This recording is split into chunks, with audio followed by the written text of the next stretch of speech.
Today I'm going to talk about sustainably powering the world with space solar power and how to get started with building the astrologistics capabilities needed to jumpstart the spacefaring industrial revolution required to make space solar power a reality.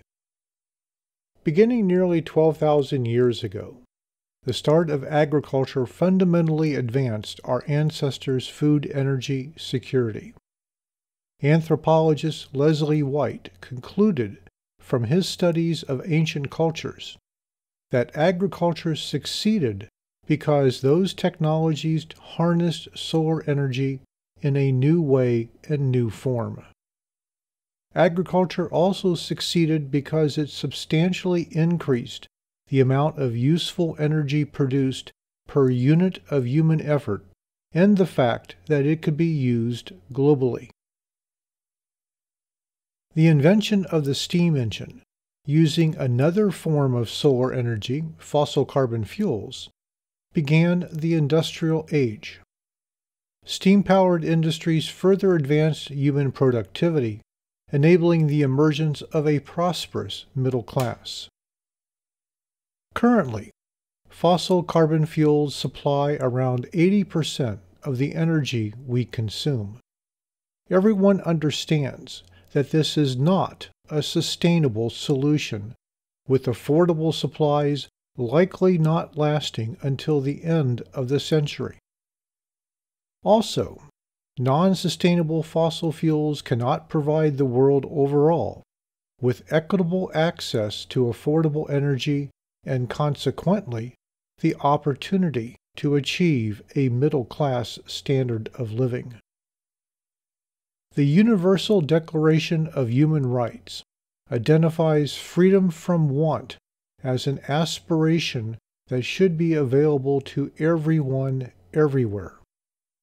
To achieve global freedom from want, the United Nations has identified these 17 Sustainable Development Goals, including affordable and clean energy.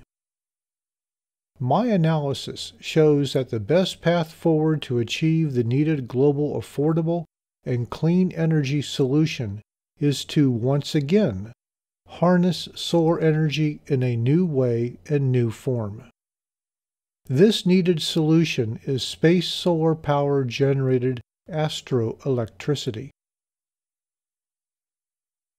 I am going to explain why space solar power is the world's only practicable solution for achieving global sustainable development with clean energy, and how we can jumpstart the needed new spacefaring age to transition the world to abundant astroelectricity by the end of this century.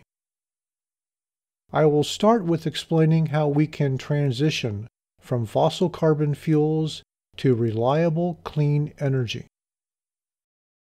The clean energy transition model I use is intended to provide an orderly and largely transparent transition to clean energy. It begins with replacing fossil carbon fuels with primary sources of clean electrical power.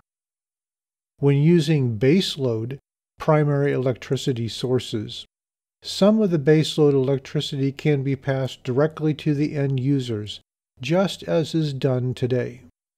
However, most of the baseload primary electricity, as well as all intermittent primary electricity such as from wind power, will be used to produce clean hydrogen and extract carbon dioxide from the atmosphere. The hydrogen and CO2 will then be combined at greened refineries to yield clean carbon fuels and industrial feedstocks. Some of the clean fuels will then be used by electric utilities to generate the additional clean electricity needed to fully meet end-user needs. This approach will enable building a renewable energy infrastructure supplying clean electricity, clean fuels, and clean industrial feedstocks to enable true global sustainable development. Next, I estimate how much clean energy is needed per person, These are the relative per-person energy use values for the United States, the European Union, and the world expressed using the EU value as the reference baseline. I use the EU per-person energy use as the goal for the world to achieve with clean energy. To report how much energy is currently used per person, the energy unit called the barrel of oil equivalent, or BOE, is used as most of the energy now used is fossil carbon fuels. In 2019, prior to the start of the pandemic, the EU averaged 22.3 BOE of total energy used per person, broken down into the electricity and fuels used as shown. The equivalent amount of primary clean electrical energy needed per person to replace the use of fossil carbon fuels can be estimated using the clean energy model. The first step is to eliminate the energy options that are not sufficiently scalable to meet world clean energy needs.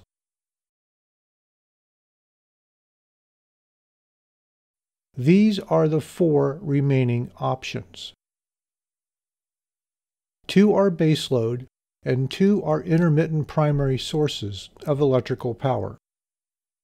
For many reasons, I do not believe that a substantial expansion of nuclear fission power is likely, so this is eliminated as a possible, scalable solution. This leaves 2 intermittent terrestrial options, wind power and ground solar power, and the baseload option of space solar power. Using the clean energy model, these are the estimates of the equivalent EU 2019 total primary clean electrical energy needed per person for the baseload and intermittent cases. For the baseload case, about 60,000 kilowatt hours of total primary clean electrical energy would be needed per person. This equates to a continuous supply of 7 kilowatts. For the intermittent case, about 80,000 kilowatt hours of total primary clean electrical energy is needed per person, which equates to a continuous supply of 9 kilowatts. For perspective, the baseload case requires the primary clean electrical power per person needed to operate 7 microwave ovens continuously, while the intermittent case requires power for 9 ovens continuously. Now let's estimate how much total clean electrical energy the world will need in 2100. For this discussion, the electrical energy unit used will be the gigawatt. Note that it takes 1 million kilowatts to equal 1 gigawatt. Thus, 1 million people, each requiring 9 kilowatts of continuous electrical power, will require 9 gigawatts of total continuous power. For perspective, the Hoover Dam can produce up to 2 gigawatts. Thus, 1 million people, using intermittent wind power for example, would need the equivalent continuous output of 4.5 Hoover Dams. I assume a world population of 10 billion in 2100. When using intermittent wind or ground solar power, the world will need the equivalent of 90,000 gigawatts of continuous primary clean electrical power, or the equivalent of 45,000 Hoover Dams operating continuously. Can wind and ground solar power practically meet our clean energy needs? This is how much land is needed to supply an equivalent continuous gigawatt of primary green electrical power when using wind or ground solar power. In 2020, the EU had a population of 450 million. To go clean, it would have needed the equivalent of 2,000 Hoover Dams operating continuously. This requires nearly 4 million square kilometers of wind farms or over 500,000 square kilometers of solar farms. The global 2100 wind power solution would require nearly 3 Africas covered in wind farms, while the global ground solar power solution would require 1.5 Australias covered in solar farms. This means that neither wind nor ground solar power can provide practicable solutions for the EU or the world to go clean. We are left with only the global space solar power option. Now let's look at the baseload space solar power solution. The baseload solution requires the equivalent of 70,000 gigawatts of continuous primary electrical power. I assume that astroelectricity will supply 80% or 56,000 gigawatts to replace the use of fossil carbon fuels. In the 1970s and 1980s, NASA and the U.S. Department of Energy defined a baseline space solar power system for planning purposes, delivering 5 gigawatts of astroelectricity. This is the design of a conceptual space solar power platform located in geostationary Earth orbit, developed by NASA about 30 years ago. I use it just to explain how space solar power works. The platform collects about 26 gigawatts of sunlight to deliver 5 gigawatts of astroelectricity.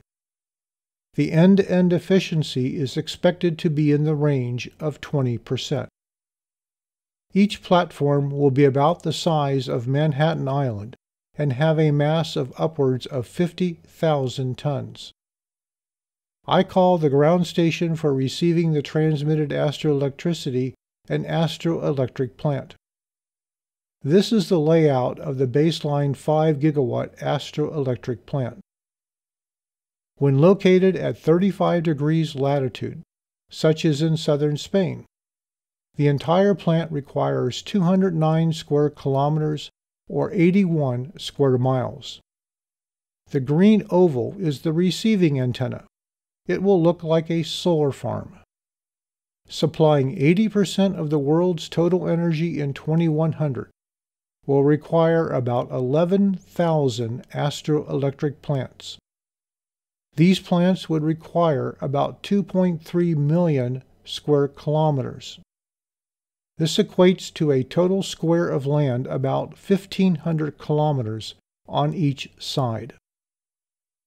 When using space solar power platforms located in geostationary Earth orbit, the white band represents the possible locations on the ground where the astroelectric plants could be built. Note that if an astroelectric plant would be built on the equator, with its space solar power platform directly overhead, the receiving antenna would be circular. Otherwise, the shape of the receiving antenna will be elliptical. The blue box represents the 2.3 million square kilometers of needed land. With the ability to locate astroelectric plants over most of the world, this means that the global energy supply will be decentralized, while the production of clean fuels means that all of the world can be supplied with clean energy by pipeline and ocean tanker.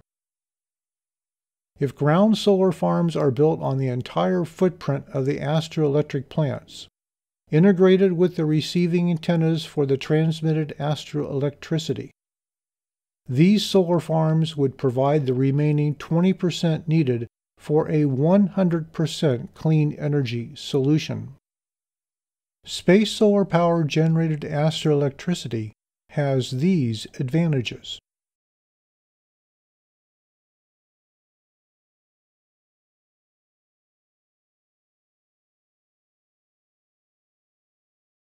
To be clear, this means that at around 11,000 locations spread around the world, the equivalent of about 3 Hoover dams will be built to provide the abundant clean energy needed to achieve the UN Sustainable Development Goals.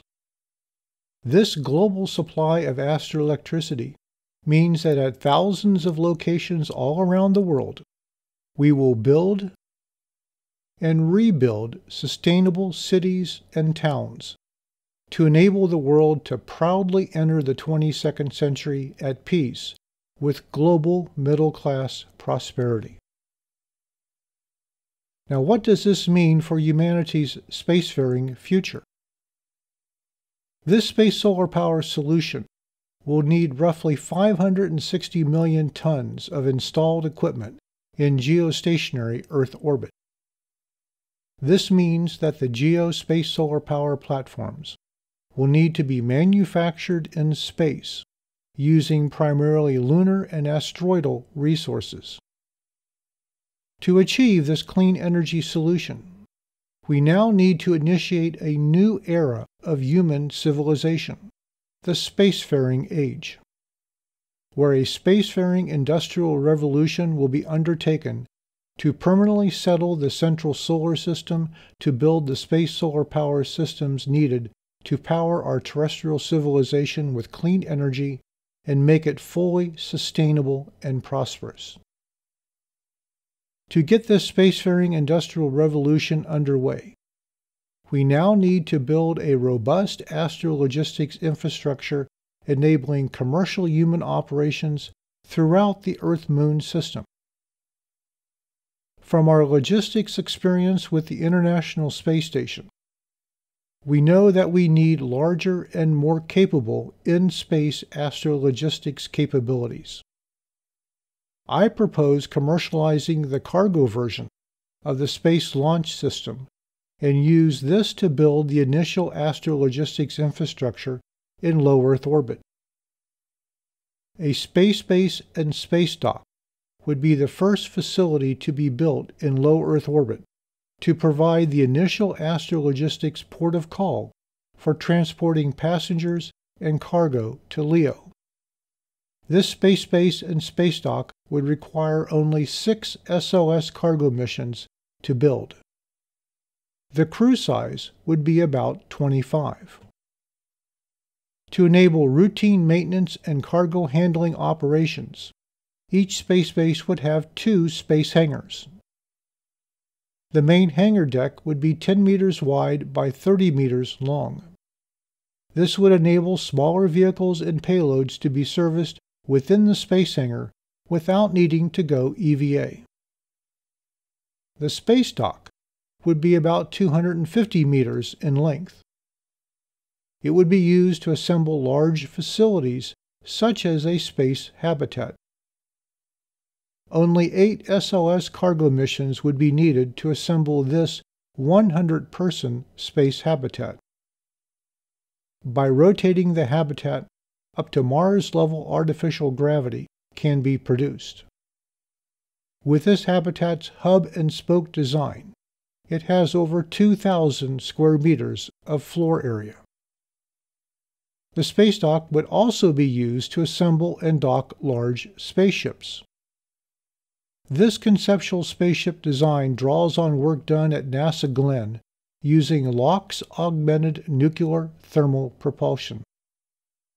Assembly of the spaceship starts with the delivery of a missionized space hangar. The other components would be delivered using partially and fully reusable spaceflight systems.